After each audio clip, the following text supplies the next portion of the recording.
Mbote bandeko batali ezaka kangai ndeko na bino ya be na masolo ya nzokande. Lelo na ye to sola muke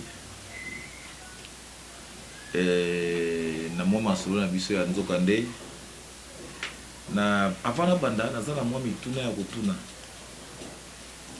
Motuna na ngai eza motuna oyo banzambe pe bakoko batunaka ba hero nyonso soki alinya botama na mokili.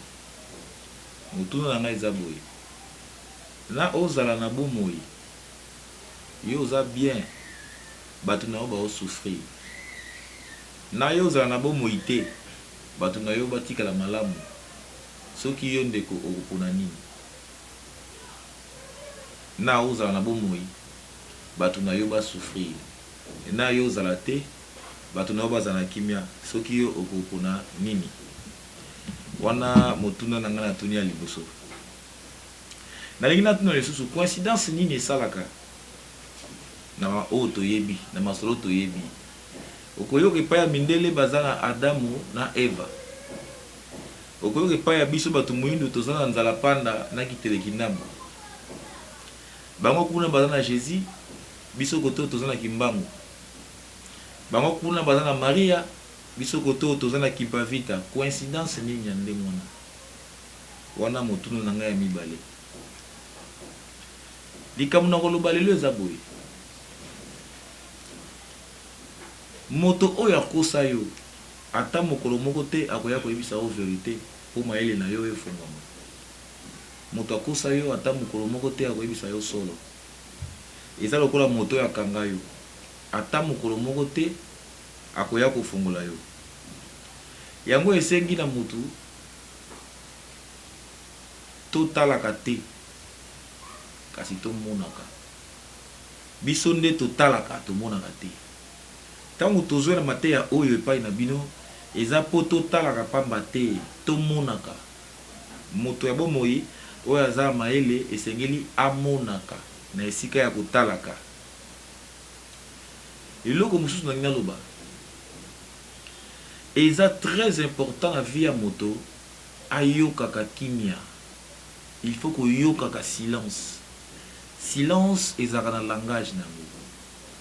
Il faut que yoka kimia, que yoka silence eza na langage nango. Mondele tellement yebi que silence elobaka. Silence azalaka na makelele na ye. Yango mondele akosi biso tellement trop alongola biso silence. Tala ndenge to vivaka lelo biso surtout na Kinshasa esika to fandi. Tala ndenge to vivaka. Silence ezalaka te. Nzoka nde esengeli na moto ayokaka silence. Soki okomi koyoka silence, jamais et plus jamais oko limiter ba pensée na yo. Soki okomi yoka silence. Oko limiter ba pensée te, ba pensée na yo e wanoke de plus loin. Likambo nyonso ba koyebisaka yo oko comprendre likambo bakosinga to balobi na ngai ya solo. Na lobaki la fois dernière, biso tozali batu ya mine.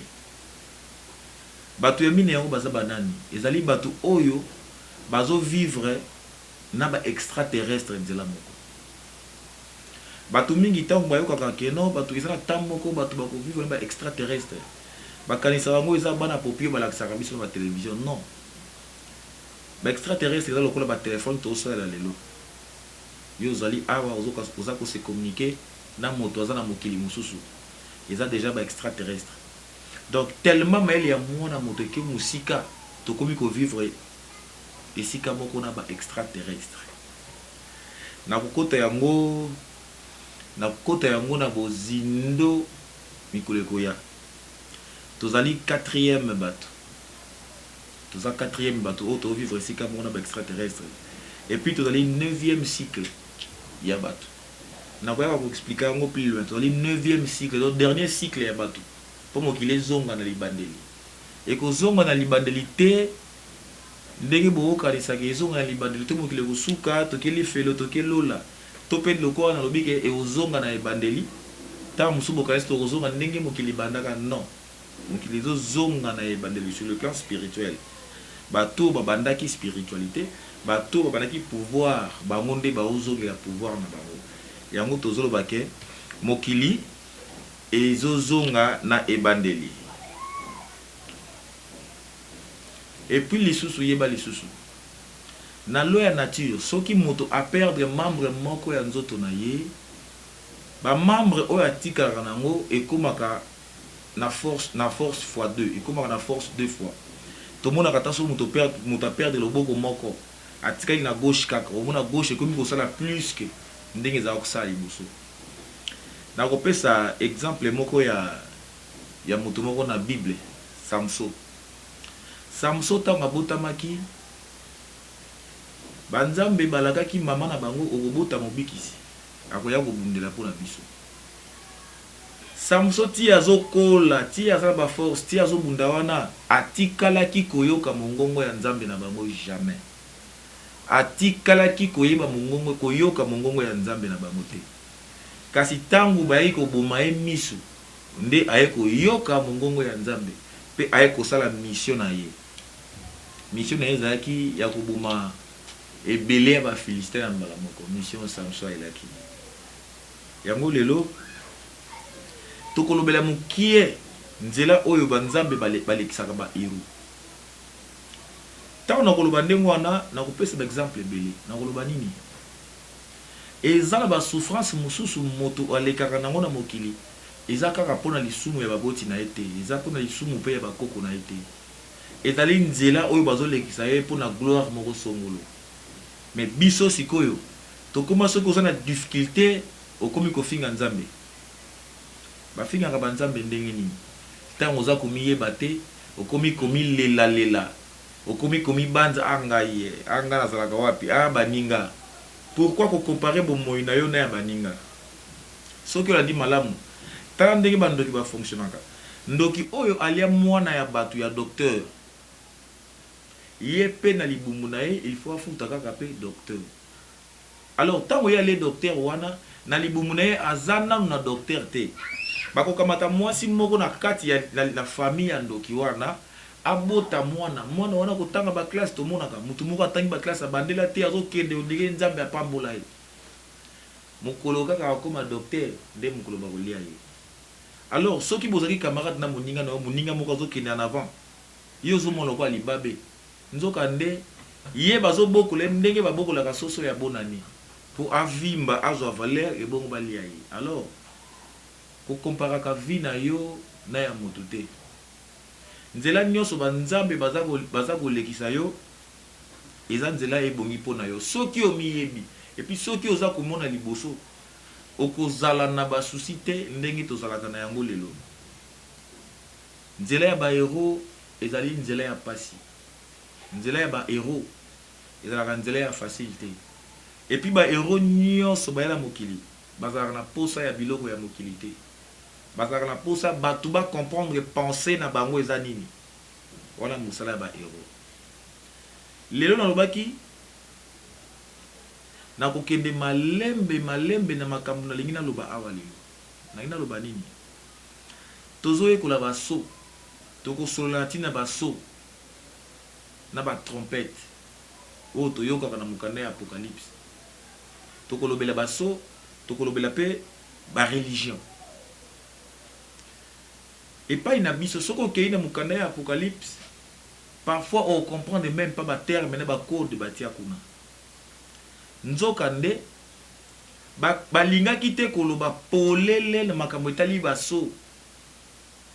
Soki moto ayebi arozoma yele. Nde yango monaka mokanda ya Apocalypse, linga maele ya bana bata. Lelo tokosolola na tina na yango mukie malembe. Nalobi to sola concernant baso. Donc tout la révélation ya so. Toyoka ka tozana 7 so. Première so ezalaki nini, deuxième so, troisième ainsi de suite. Lelo tozoye kola yango. Nako banda na première so. Première so ezanini. Première so ezali d'abord baso eza nombre de mètres oyo ba uta epa ya banzambe pona mission moko songolo kati na mokili. Ezali nombre de mètres. maître ya liboso ayaki na mokili, moto ya liboso otolobaka apportaki spiritualité na mokili. Oyo nga nalobaka moto ya liboso amema bondoki na mokili. Ezalaki moto mwindu. Mindele baboya kotanga kombo na ye, baboya pe kolobela tina na ye. Soko teka na Bible balobi ye azalaki côté ya Chadley. Chadley yango eza côté ya biso baindo. Moto ya liboso apportaki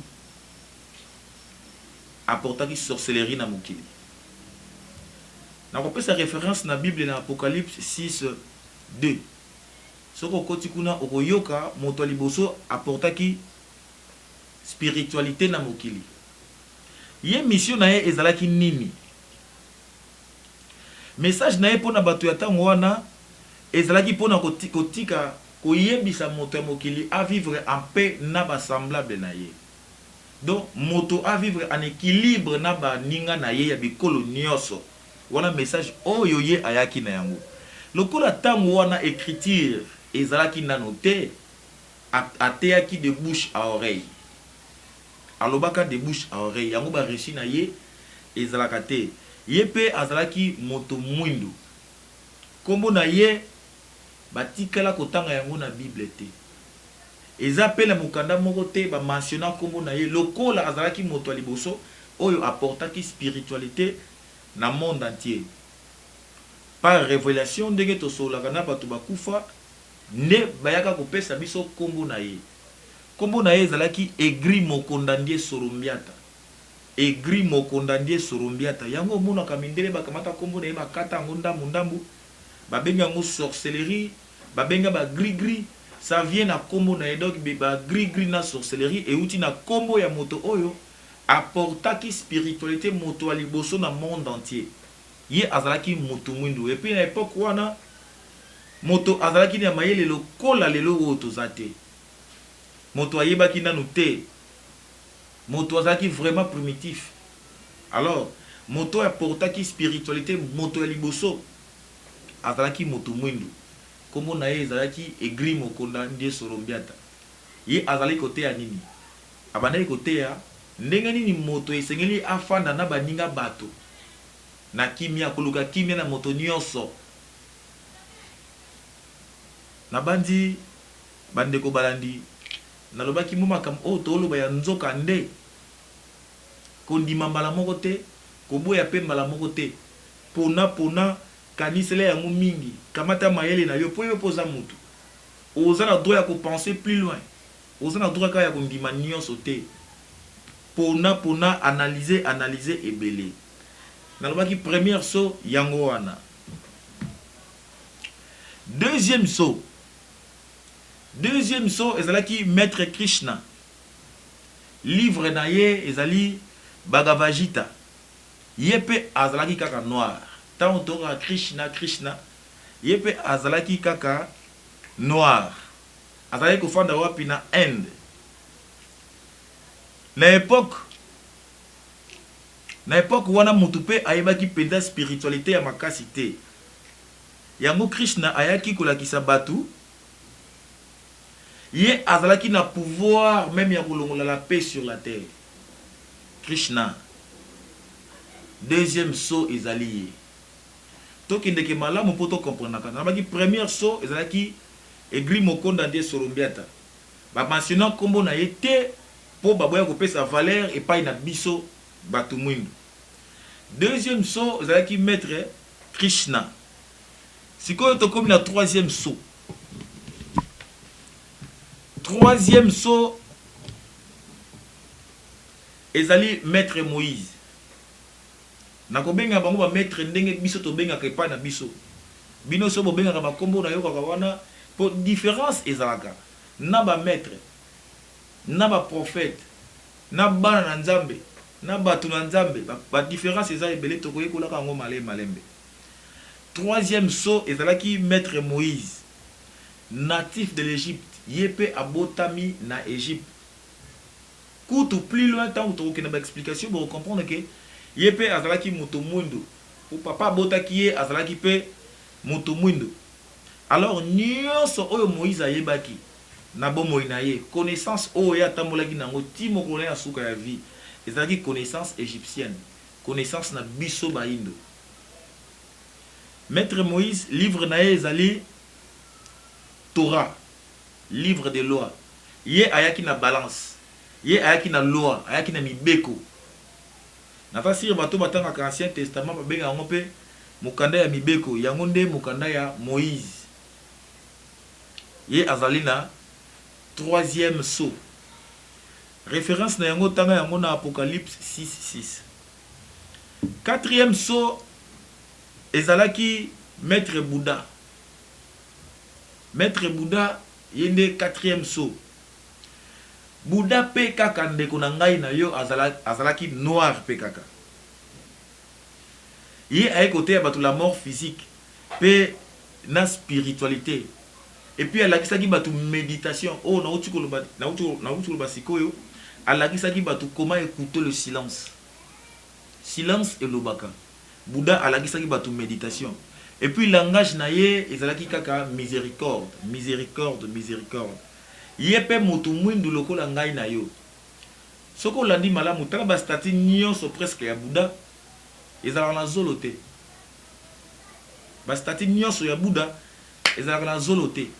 Po soki batiki Bouddha elongi polele boye tokomona ki o ndeko na biso po zolo na eza lokola zolo ya ngana yo.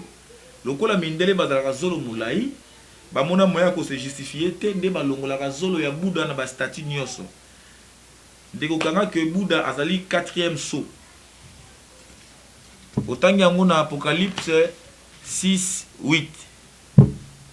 Toye comme na cinquième sceau. Cinquième sceau ezali Maître Zoroastre. Ye ayaki na mokili, ye azaofa na Iran. Ayaki na mokili pona ko lakisa batu. Ndenge ni esengeli kotanga ba jour, ba année, ba siècle et puis ko étudier ba astre. Et si ka o astrologie outil. Ba bengi Maître Zoroastre. Tanga ye na Apocalypse 6:10. Kuno ko mona kaka ba komba so na ba ange. Ba kotanga ba kombo ndenge ngana otangela bino boite. Eza eloko moko simple mais ba bombaka yango kaka po batu ba yebate. Donc Maître Zoroastre yende cinquième sceau. Alors sixième sceau ezalani.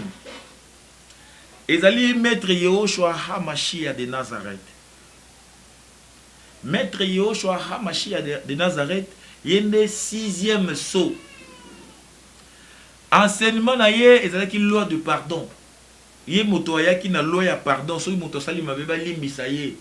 Maître Yehoshua HaMashiach. Et puis akamataki mibeko ebele ba loi ebele afinaki yango na bolingo.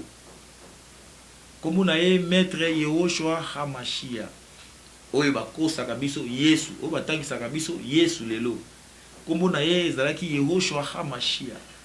Kombo ya moto ebongonaka te na minoko nyonso ya mokili. Soki kombo na yo nkui partout okotambola na monde na minoko nyonso bakobenga yo kaka nkui. Kombo ya moto échangeaka te. Kombo ya moto soko bakisi ata lettre moko ezali sous moto wana te. Alors Maître Yehoshua HaMashiach tango ba changeaka ba kombo na Yesu, Jésus, eza makambo, eza yete, eza yete. Alors survie oyo etali bomoi ya Yehoshua HaMashiach na makambo bato babetaka na bomoi na ye ekokali na yango te. Eza na mokolo moko na koya pour que to solola par rapport ya bomoi ya Maître Yehoshua HaMashiach. Na lobi boye message na ye ezaki pona ba classe nyonso, pona ba riche, ba pauvre, ba esclave, ezalaki pona bato nyonso. Ye apesaki biso ayiko lakisa bato ya mokili na tango na ye loi du pardon. Ndenge nini ya kolimbisa. Et puis ye akamataki mibeko nyonso afinaki yango na bolingo. Alakisaki bato bolingo. Référence na ye ezali na Apocalypse 6:13. Livre na ye o totanga lelo Nouveau Testament. Oyo boyebi wana. Septième sceau. Septième sceau ezali Maître Muhammad. O tobengaka Mahomet. Maître Muhammad azalaki na Arabie Saoudite. Ye ayaki kolakisa biso fin du monde. Fin du monde pour na ye eza fin ya cycle. Fin ya cycle. En plus de ça, ayaki couper sa lumière ko éclairer batu message ya molandi na ye oyo ezali maître Yehoshua HaMashiach. Yango monaka mateya ya maître Muhammad na mateya ya Yehoshua HaMashiach ekendaka à peu près ndenge moko pour kaka bata mokili balola yango. Donc maître Muhammad ayaki po a clarifier batu makambo oyo Yehoshua HaMashiach azalaki na yango. Ye pe kaka moto moindo pona nini? Po mama na ye azalaki moto moindo. Na bandi auti na libota ya batu moindo, libota ya ba meti.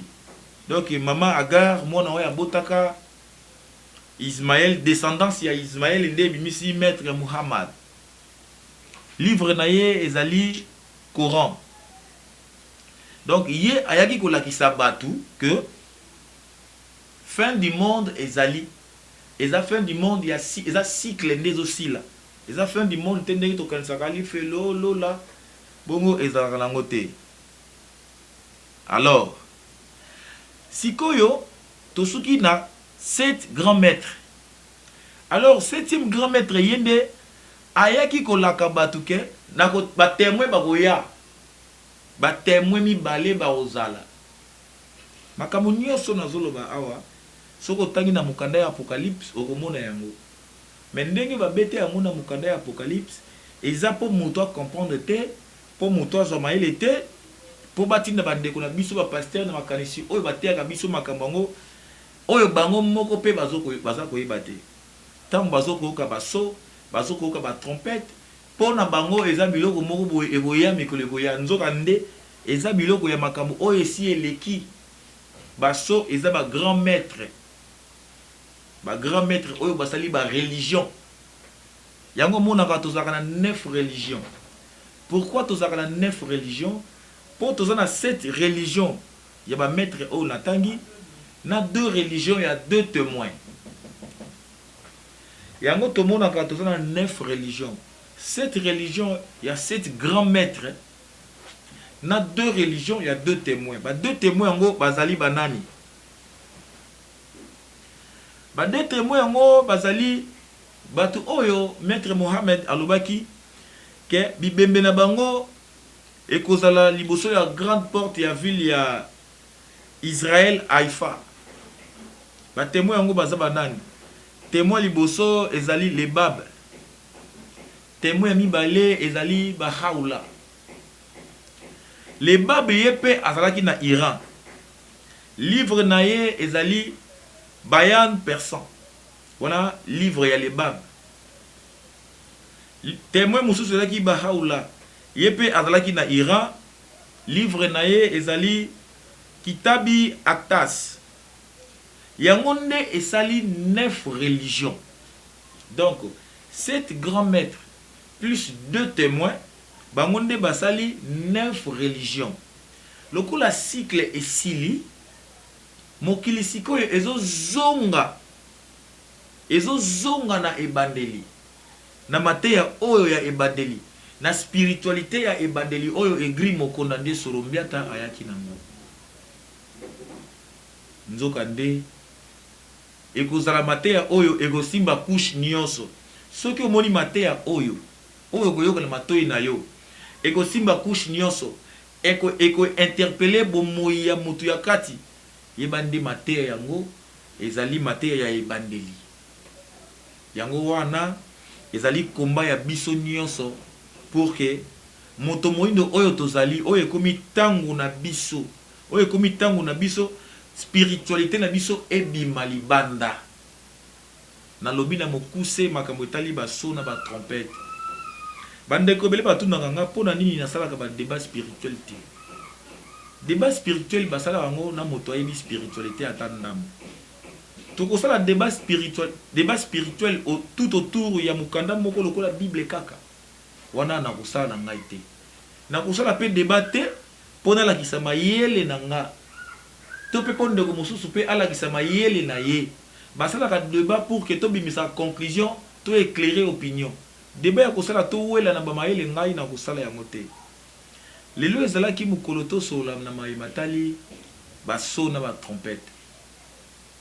nalobi malamu toza na 7 so na mukanda ya apocalypse okomona bazobenga yango parfois bavoye ba ange bazobenga yango bakotangela yo bakombo ya bato oyo natangi te fanda yo moko yoka kimia puna na makambo oyo nauti koyebisa yo okoyeba yo moko soki toza kokosa soki toza pe koloba ya solo soki otalela mokili toza na 9 religion mokolo moko nazoteya bandeko moko concernant ba religion bato ndenga mpona nini natangi kimbangiste te kimbangiste ezalaka religion te toconsidéraka yango religion te mpona nini mpo kimbangiste badépendaka na Yesu Christ balobaka Simon Kimbangu par son envoyé Jésus Christ. Alors lokola Jésus Christ déjà religion eza donc kimbangiste eza religion te soki okoti bon nalobi na ndenge ya mabe te nalobi par rapport à mokili ndenge eza kotambola toza na 9 religion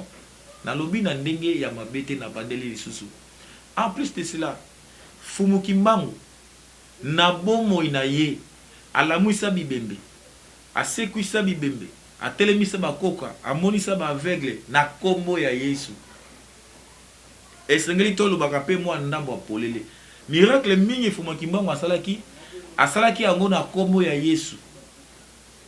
Tokokota bozindo ya makambo mikoleko ya mingi pona lelo tosuki wana napesi mbote na bato bamonani nanu te napesi mbote na bato deja bayaki ezalaki ngai wa bino ya be nzoka nde tomonani mbala ya nsima.